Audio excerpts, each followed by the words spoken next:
So here are my Murray cypresses I planted about 10 years ago. Now that right there is a crepe myrtle, so that's not, it's right kind of in front of it. But as you can see here, I had a hedge going right there. Now, one of the things I'd recommend for y'all, if you're just starting out growing these Murray cypresses, is to top the trees so they don't get too large. These got a little bit too large. They're probably, I would say, about 27 to 30 feet. I planted them 6 feet apart, and they just got to be too big where you couldn't even get up there to top it off anymore. So I would highly recommend you shear them and top them at a certain height. So here's the others, and they're pretty thin too, which I don't really like, you know, so that's why it's important to shear them and to top them. And this one right here, I just cut this one down, the very end one. It started to uproot and hang over the driveway, so I've had to chop this thing down completely, unfortunately. So this is it right here. All the Murrays, you know, not as thick as I'd like, you know, but I mean, when they're real big, I guess it's kind of, I don't really see a whole lot of thick ones when they're real big. But, and this one right here in the middle, I think a ditch was overflowing and water would run down this area, and I think it uprooted when there was a lot of wind. Fell on my neighbor's gutters, so I had to chop this down. So it's kind of thin though. They're all pretty thin. I'm not real happy about them being so thin. I like this little thing. It seems pretty thick, you know, around this area. Somewhat thick, you know, a lot of green in this area right here. Quite tall.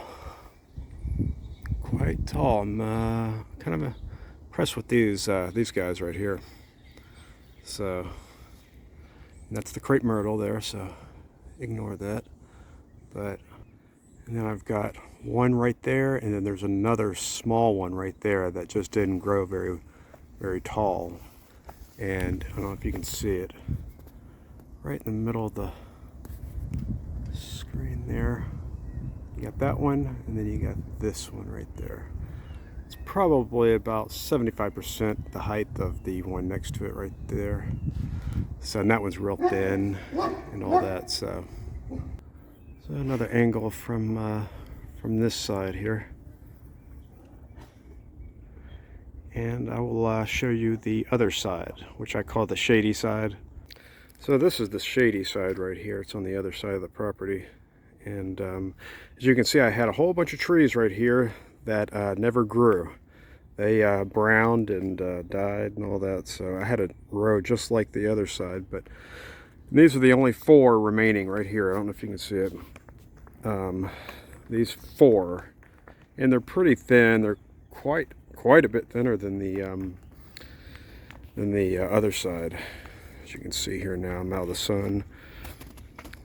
Yeah, they're not quite as tall at all, but and then we had one that was right here that browned completely, and I just ended up getting rid of it, chopping it down. And there's 2 more on this end here, so there's 4 total I have on this side. I had planned on making another hedge just like the other side, but just didn't just wasn't enough sun, and ended up dying. So yeah, what I would recommend for y'all, just if y'all are starting out, just make sure you shear them, and most importantly, you top them at a certain height, or else they're just going to get too tall and you can't really do anything with them. Then you're going to have to call tree people out to chop them down and haul it away and all that stuff. So, you know, I would just make sure you top it and shear it often, so it doesn't get out of control. So Here's another angle from near the Shady side over here.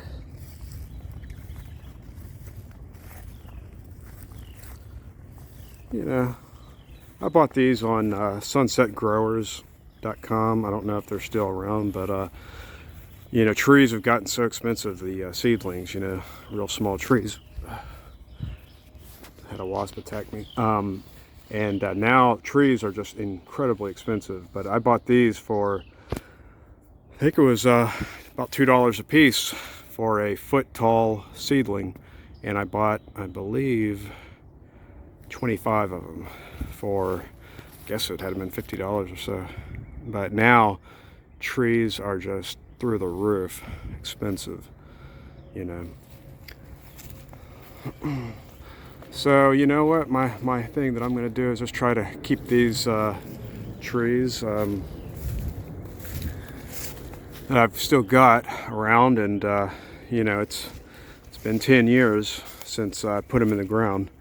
It was I think it was summer of 2012, and it's now spring of 2022. So you know, I'm just going to try to keep them, and you know, maybe when they die, which, I mean, I think they only last about 20 years or so. So, you know, maybe I'll plant something else here, but I'll show you what I've planted recently, though. Had to get one more shot in. This is probably the last video I make of the Murray cypresses here. And I forgot to show you all my Leyland cypresses I planted at the same time as the other. You know, kind of had it in a shady spot, you know, but I really needed it right here. And you know, they're pretty decently. They're not as thick as I'd like, but you know, they're decently thick. So I kind of like the Leylands. You know, they're a little bit more green than the Murray cypresses, which I like. So yeah, I've been pretty happy with the Leylands. They're just not real thick. They look pretty green right now and pretty thick at the moment, but you know, you can just tell when you get inside it that let's see here. You see how kind of a lot of dead branches in here and all that. So kind of looking real spindly in the middle part. I've got 3 in a kind of a triangle right here. So, and one is bigger than the other. This one's the biggest, the one it's in the middle right now. And this one's a little bit shorter, quite a bit shorter than that one. And this one's probably, I should say, this one might be actually taller than the one in the front by a few inches. So yeah, these are my Leyland cypresses. So you know, I think I recommend Leylands or Murrays, but you know, I haven't had too much trouble with these Leylands.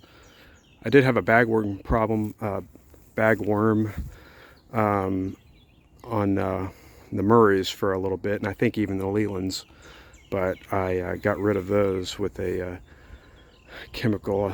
So those are the biggest problems you're going to have, are the bagworms on those. But there is a thing for you to get rid of them. So here's what I've planted a few days ago here. Let me get out the sun so you can see it. Now these are, I've got it kind of near the house. These are going to be the thin evergreens.